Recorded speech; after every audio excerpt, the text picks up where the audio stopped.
At sunup every morning, the migration begins. America's fourth fishermen take to the water. They number over 30 million strong, generators of a multi-billion-dollar industry. The lure? It's partly the challenge, partly the universal need to escape the pressures of everyday routine, to seek peace in nature.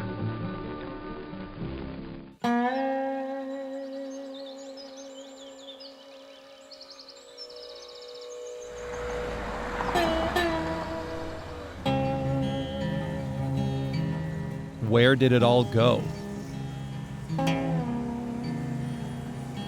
It's a fair question because, well, nobody told us. Progress doesn't ask permission. It clears, builds, expands. Today, humans are the invasive species. Thankfully, time travel does exist. A boat trip up the Loxahatchee River transports you to that bygone era, to the land of a local legend. Society named him Vincent Natulkiewicz, but the wild called him Trapper Nelson.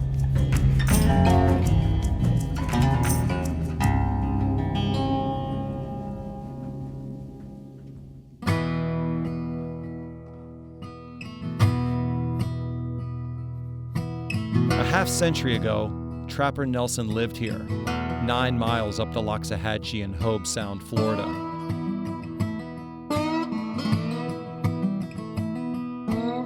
Before theme parks, tourists and celebrities would visit Trapper Nelson's zoo and jungle garden. He would wrestle alligators and show off the panthers and bobcats he'd trapped. Trapper was a sight. A large man known to wear shorts and a British pith helmet, and nothing else. Well, he's a big guy, 6'4", 240, 250. Loved to eat. There was a local restaurant in town. He would order a whole pie, but he'd eat the whole doggone thing. I think he was just a rough around the edges, rough dude. He was a loner. He lived out in the middle of nowhere by himself. I mean, he was an extreme outdoorsman, obviously. Nicknamed the Wildman of the Loxahatchee, he was the first, the only, the last of his kind.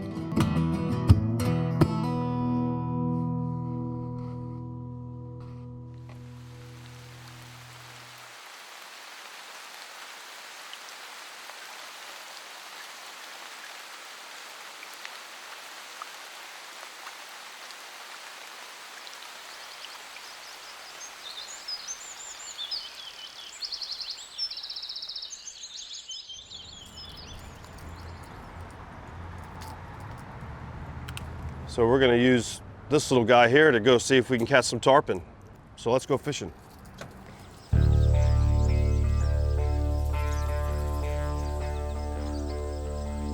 Trapper fished for sustenance, armed with a bamboo fishing pole and local knowledge.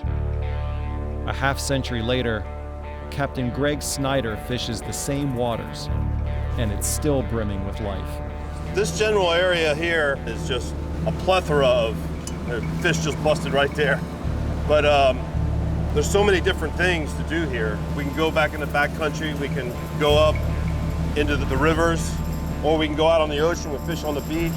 There's so many different species of fish to catch here. It's a really great place.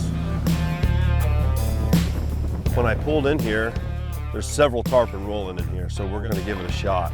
So we'll kind of sight cast them, they'll roll and twitch that little lure and see if we can entice them to hit a piece of plastic.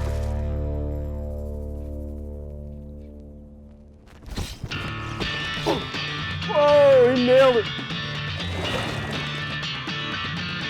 Oh,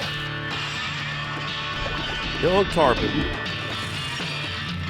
Pretty nice jump he did, like 10 foot out of the water. These things are so much fun. One of the most sought after fish. Look at that. Right in the top of the mouth, unbelievable. Easy.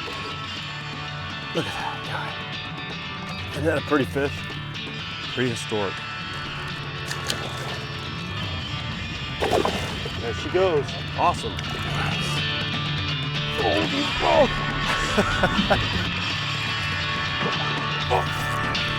Jack attack. Right. Here it comes. Oh, yeah. Aren't they awesome? Oh, he saw my face. Oh, look at that. Just a great fish.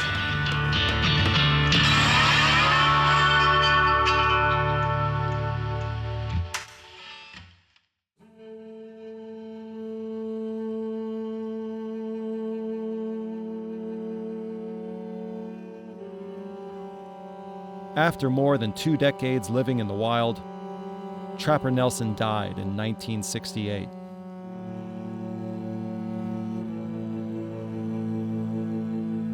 His camp is a tourist attraction, now as it was back then. At times, you know, when you're raising kids and you're working 2-3 jobs and you're, the hustle and bustle of life, kind of envy that kind of lifestyle. I'm sure that he was in a very quiet, no people around kind of place. And for most people, I would say it would be a very lonely place. For him, I think that's exactly what he wanted. That's what he wanted. That's how he wanted to live. And he was definitely a very interesting man. I would have liked to have met him.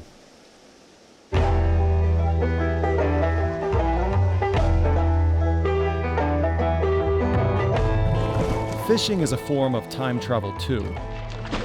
It transports us to a bygone era of boundless solitude, of man and nature separated only by a thin line.